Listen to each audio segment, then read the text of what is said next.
वाराणसी के पहाड़िया में पुलिस ने 4 लोगों को गिरफ्तार किया है। कार की डिक्की में लाश ले जा रहे थे चारों लोग। इसमें एक हिस्ट्री शीटर बताया जा रहा है। फिलहाल मृतक की शिनाख्त नहीं हो पाई है। पुलिस इनसे पूछताछ कर रही है। लखनऊ में 1.5 साल की बच्ची में से दरिंदगी का मामला। मामपुर इलाके में बच्ची से पड़ोसी ने रेप किया। परिजनों के मुताबिक आरोपी ने बच्ची को खिलाने के बहाने अपने घर ले जाकर घटना को अंजाम दिया। बच्ची के पिता ने आरोपी के खिलाफ की थाने में शिकायत। मुकदमा दर्ज कर पुलिस ने आरोपी को गिरफ्तार किया और जांच जारी की। बुराड़ी के गांधी चौक पर बदमाशों ने एक नाबालिग युवक पर चाकू से हमला कर दिया। घायल युवक की मौत हो गई। पुलिस हत्या का मामला दर्ज कर जांच कर रही है।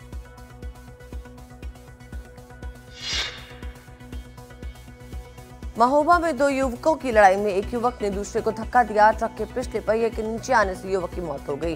दर्दनाक घटना सीसीटीवी कैमरा में कैद हुई। मामले में आरोपी की पत्नी को गिरफ्तार किया गया। मुख्य आरोपी समेत ट्रक चालक फरार। पुलिस सीसीटीवी फुटेज के आधार पर जांच में जुटी है।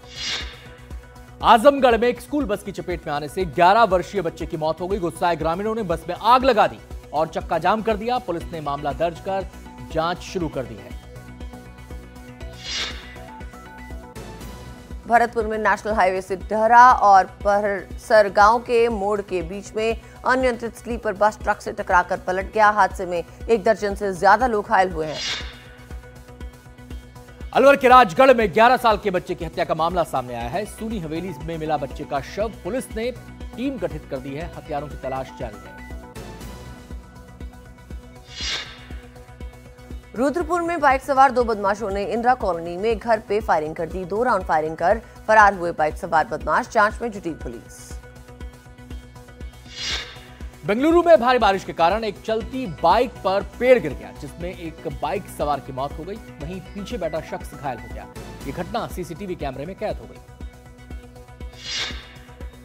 पठानकोट जालंधर राष्ट्रीय मार्ग के पुलिस और गैंगस्टर के बीच मुठभेड़। एक गैंगस्टर को गोली लग गई। हिमाचल पुलिस के सहयोग से पठानकोट पुलिस ने घायल समेत 2 को काबू किया। 2 गैंगस्टर फरार। आगे की जांच जारी। बिहार में शराब मुक्त सिर्फ नाम का रह गया है। गया जी में एसएसपी कार्यालय परिसर से भारी मात्रा में शराब की बोतलें बरामद हुई हैं। मामले में 2 पुलिस कर्मियों को हिरासत में लिया गया। पूछताछ के बाद उन्हें छोड़ दिया गया। साथ ही इसकी जांच के लिए एक एसआईटी गठित कर दी गई। बिलासपुर में महावीर सिटी राजकिशोर नगर के एक मकान में लाखों की चोरी हो गई। 5 से 6 की संख्या में नकाबपोश चोरों ने इस घटना को अंजाम दिया। घटना के वक्त घर में कोई मौजूद नहीं था। नकदी समेत लाखों के जेवरात लेकर उड़े चोर। पूरी घटना सीसीटीवी में कैद। बिलासपुर में कार सवार युवकों की खतरनाक स्टंटबाजी देखने को मिली। सरेआम उड़ाई ट्रैफिक नियमों की धज्जियां। घटना का वीडियो सोशल मीडिया पर वायरल। पाक की नापाक हरकत फिर सामने आई। तेज आंधी की वजह से खतरे में थी 227 यात्रियों की जान। पायलट ने पाकिस्तान एयर स्पेस में जाने की मांगी थी इजाजत, लेकिन पाकिस्तान ने ये इजाजत नहीं दी।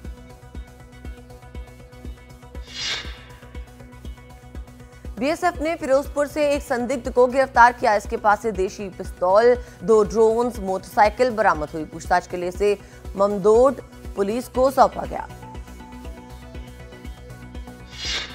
पाकिस्तान को सपोर्ट करने पर भारत ने तुर्की को संदेश दिया। विदेश मंत्रालय ने कहा कि द्विपक्षीय रिश्ते एक दूसरे की चिंताओं के प्रति संवेदनशीलता के आधार पर ही बनते हैं।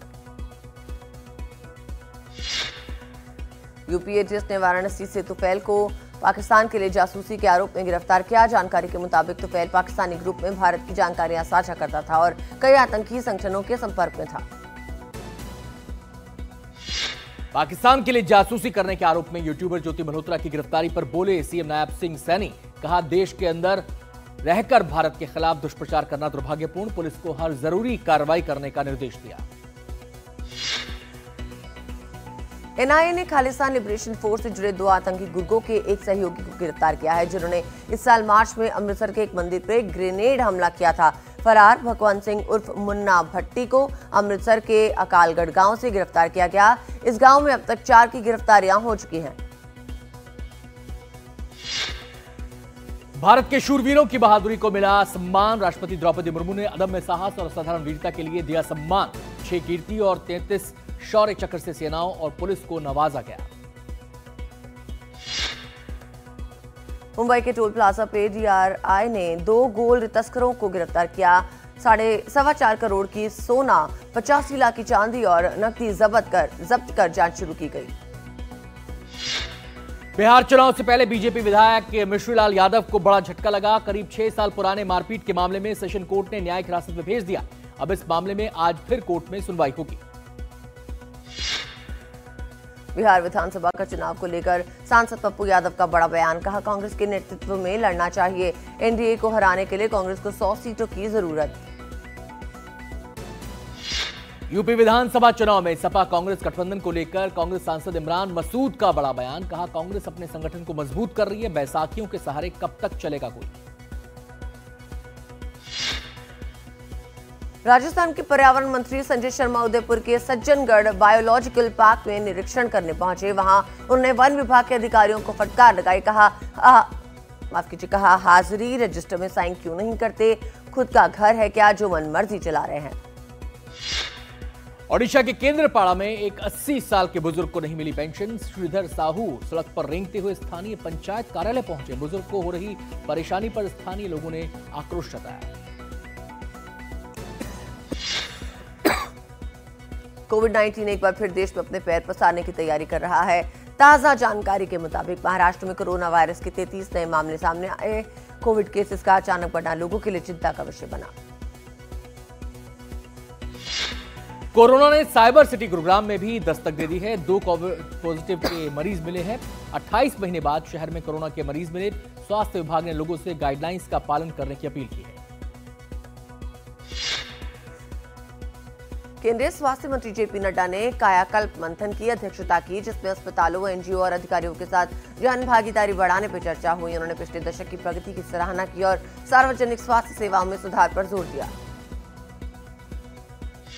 केंद्रीय गृह मंत्री अमित शाह ने दिल्ली में यमुना की सफाई, पेयजल और सीवेज व्यवस्था पर बैठक की। इस दौरान उन्होंने कई महत्वपूर्ण निर्देश दिए। बैठक में दिल्ली की सीएम रेखा गुप्ता समेत कई केंद्रीय मंत्री और अधिकारी शामिल हुए। प्रधानमंत्री नरेंद्र मोदी ने देशनोक रेलवे स्टेशन का उद्घाटन किया। साथ ही प्रधानमंत्री ने बीकानेर बांद्रा टर्मिनस एक्सप्रेस को हरी झंडी दिखाकर रवाना किया।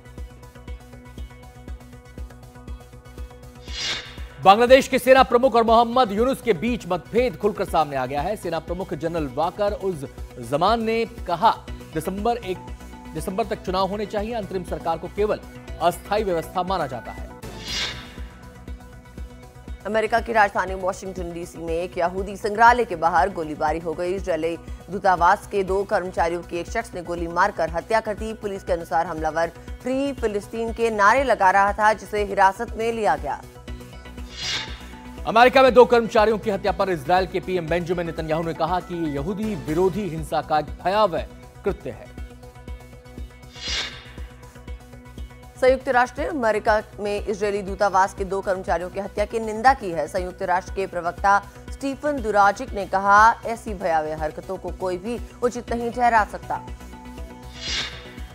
गाजा में इजरायल का हमला लगातार जारी है, लेकिन इससे कहीं ज्यादा लोग भूख से मारे जा रहे हैं। 48 घंटों में 14,000 बच्चों की मौत की आशंका वाली खबर के बाद कुछ ट्रकों को गाजा में जाने दिया गया, लेकिन गाजा में हो रही सामान की कमी को देखते हुए यह नाकाफी है। अमेरिका के सैन डिएगो में रिहायशी इलाके में गिरा एक छोटा विमान, 15 घरों में आग लग गई, कई मौतें, जांच में जुटे अधिकारी। अधिकारियों के मुताबिक निजी विमान में सवार कई लोगों की मौत हो गई। घटनास्थल के आसपास के इलाकों को खाली कराया गया। विमान क्रैश होने की वजह की जांच जारी है।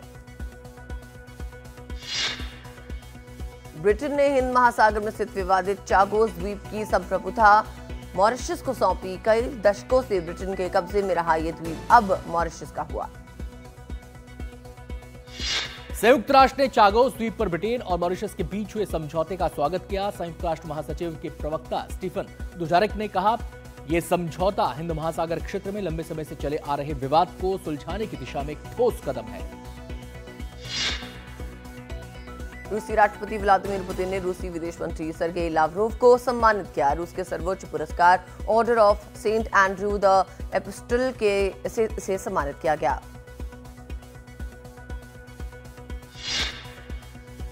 रूसी सेना यूक्रेन की सीमा पर एक सुरक्षा बफर जोन बनाएगी। इसकी जानकारी राष्ट्रपति व्लादिमीर पुतिन ने एक बैठक में दी है। पुतिन ने कहा कि इससे यूक्रेन के रूस के अंदर इलाकों में तोपखाने से हमले को नाकाम करने में मदद मिलेगी। चीनी फिल्म निर्माता बीगान ने कैन्स फिल्म फेस्टिवल में अपनी नई फिल्म रिसरेक्शन के का प्रीमियर किया। निर्देशक के साथ रेड कार्पेट पे शू क्यू, जैक्सन यी जैसे चीनी सितारे शामिल हुए। साइंस फिक्शन मिस्ट्री के रूप में प्रस्तुत की गई ये फिल्म एक तथाकथित फैंटास्मा की कहानी बताती है जो 20वीं सदी में अपने सपनों में खोया हुआ है। टॉम क्रूज की film mission impossible the final reckoning छठे दिन 50 करोड़ के क्लब में शामिल हो गई। 17 मई को रिलीज हुई इस फिल्म ने पहले दिन 16 करोड़ 50 लाख रुपए की कमाई की थी। फिल्म का निर्देशन क्रिस्टोफर मैक्वेरी ने किया है। फिल्म का बजट 3,340 करोड़ रुपए है। अजय देवगन की फिल्म रेड 2 बॉक्स ऑफिस पे शानदार प्रदर्शन कर रही है। फिल्म ने 22 दिन में कुल 156 करोड़ का आंकड़ा पार कर लिया है। लखनऊ सुपर जायंट्स ने गुजरात टाइटंस को 33 रन से हरा दिया और आईपीएल के इस सीजन में छठी जीत दर्ज की।